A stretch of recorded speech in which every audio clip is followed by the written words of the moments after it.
Hey students, today for your asynchronous lesson, I've got a couple things to show you, and then you're going to kind of work independently on your portrait.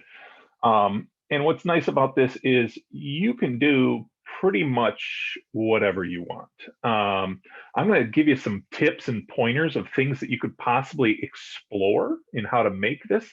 But remember, we are making portraits that sort of are inspired by Pablo Picasso.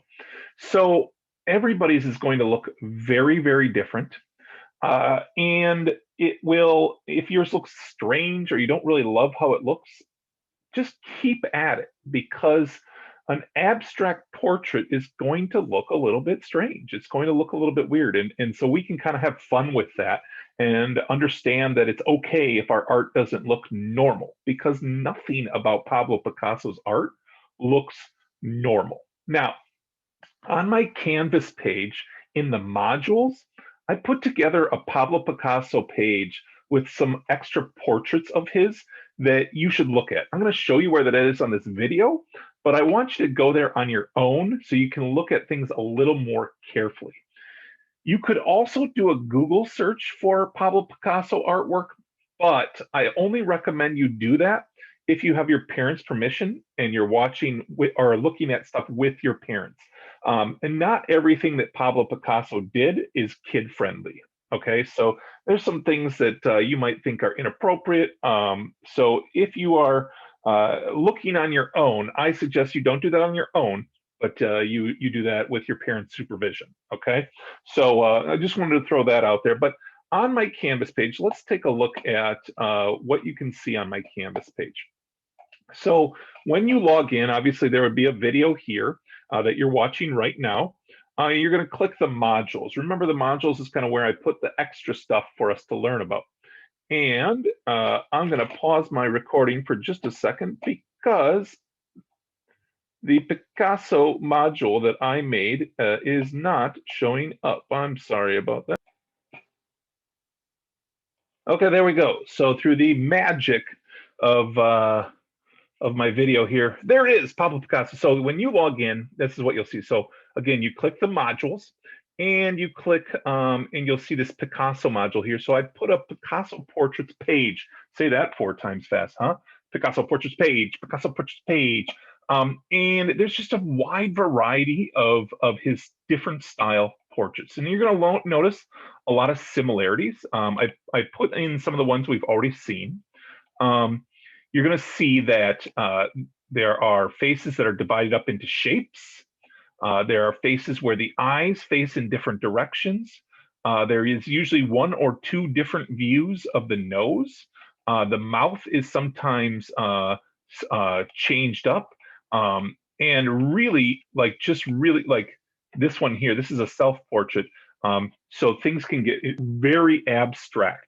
So you can see just among these couple pictures there is a wide variety of possibilities of things that you could do, okay? Now, I just showed you quickly on the video. So when you are actually working on your project, go ahead and open that up and look through that. Look at some of those. I don't want you to copy them directly, but you might say, ooh, I like how he did the eyes in that one. I'm going to do that. Ooh, I like how he did the lips in that one. I'm going to try that. Maybe try taking different pieces of those portraits to help your work out, or just kind of look at it, get your inspiration going, and go from there. And whatever you do, that's fine. Okay. So let's take a look at a little bit of what I did and kind of what you should maybe do when you're making your own portrait. Okay. So let me make this a little bigger here.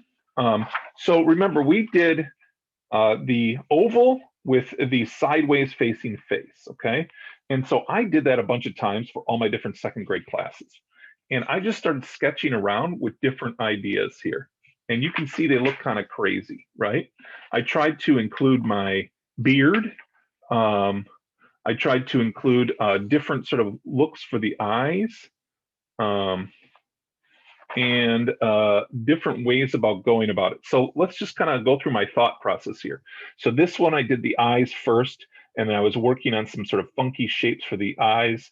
I was kind of sticking my hair straight up in the air and going in different directions here.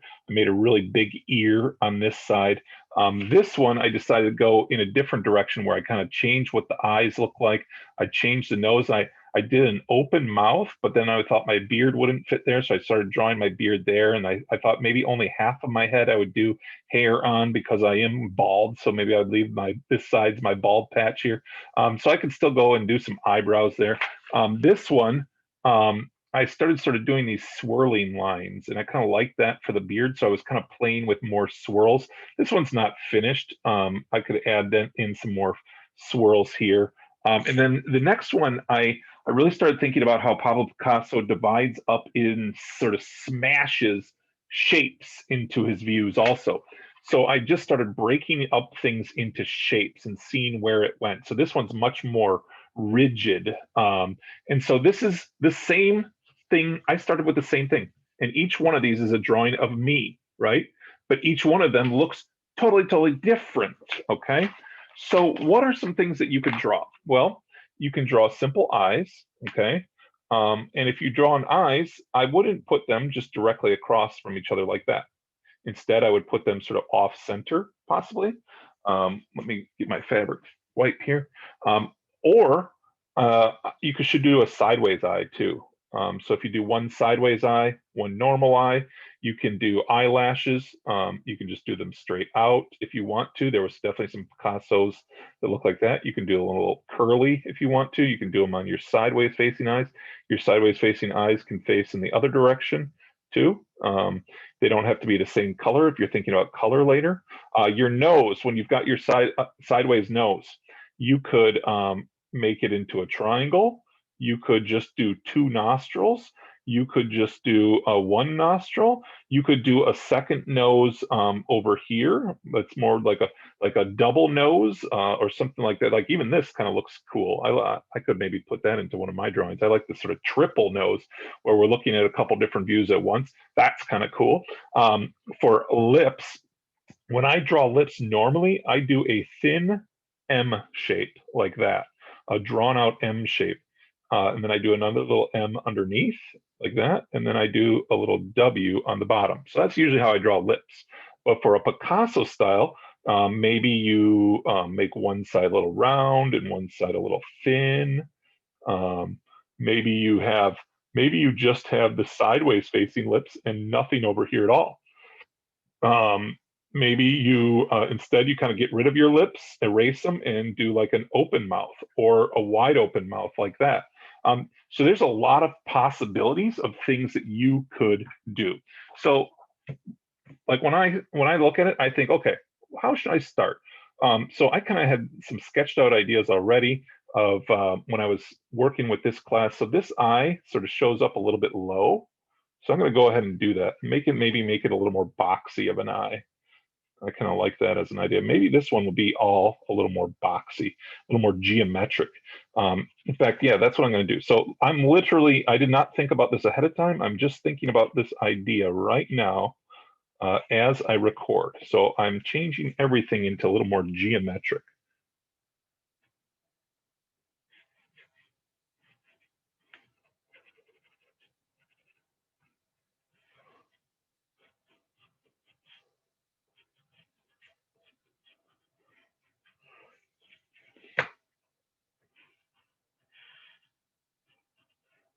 I like that double nose idea. So I'm going to throw that double nose in there just to play with that idea. I haven't done that yet. And then thinking about my lips here, I might get rid of my lips entirely. What if I just instead, since we're going really boxy, like just start throwing in my mustache right here.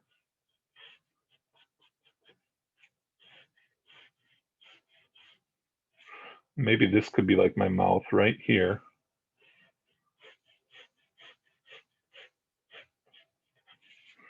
Okay, there we go. This is coming along. Okay. When you're doing hair, so a lot of you, especially the ladies with longer hair, when you're doing your hair, you might kind of try to keep just the main shapes of your hair. So, like if you're doing hair, I remember Mia in one of my classes said, "Well, I've got this sort of wavy thing here. Yeah, just put that in there." And then don't have to draw every other hair. In fact, maybe just some sort of thick sort of noodle lines like that can help with your hair.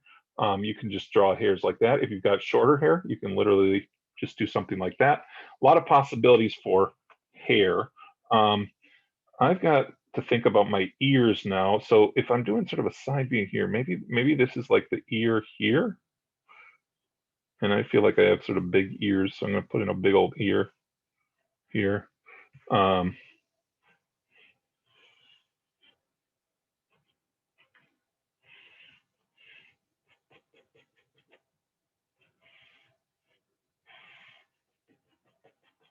My eyebrows.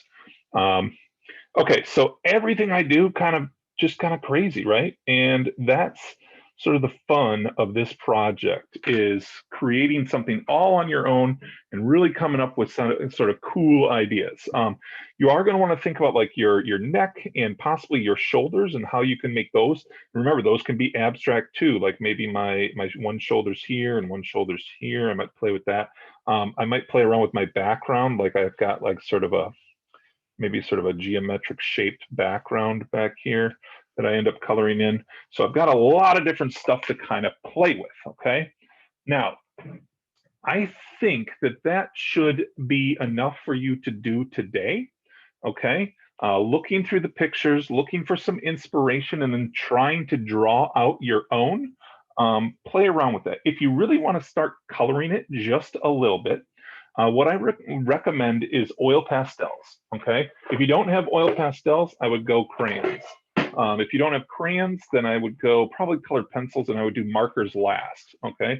If all you have is markers, that's what you're gonna use. And what I like to do is I like to kind of use blends of colors, okay? So I'm gonna do sort of like a normal, what do I wanna do? I'm gonna go with like a light yellow to start, okay? And I'm going to just kind of start coloring in a light yellow here.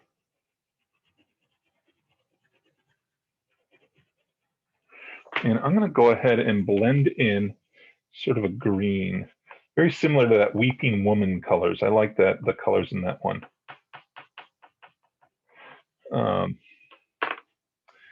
And on this side, I might go a little cooler on this side, where I'm going to make these colors a little bit darker, a little cooler. But I don't want to go too dark. So I think that was pretty dark there. So I'm gonna kind of blend this in with some blue and come across my face right here. And maybe this blue kind of fills in the nose here. This is what I like about oil pastel too, because I can always go back and kind of color over the top of things too. Now, I'm gonna stop right here because I know some of you might have a little time to color and you want to get started. I don't want you to color the whole thing. I think it will be better if you maybe if you start your coloring, that's fine. Get a little bit of coloring done and then bring it to class and we can kind of talk about what your best next steps are. And maybe you can talk through, we can get your classmates' ideas and things like that. So anyway, this is your Pablo Picasso portrait. Go ahead and make that abstract cubism portrait in whatever style you want. Play around with the eyes, looking at the side, looking at the forward, funky shapes inside your face, changing things around. Be abstract and have fun. Okay, that's the most important part, is just kind of have fun making this wacky drawing. And you know what? If you don't like it the first time you do it, crank out another one, start another one, draw a couple of them. You can see, I mean, I did 4 or 5 different versions just playing around, and I had a lot of fun with it. So I'm excited to see what you guys have, and I will see you in class.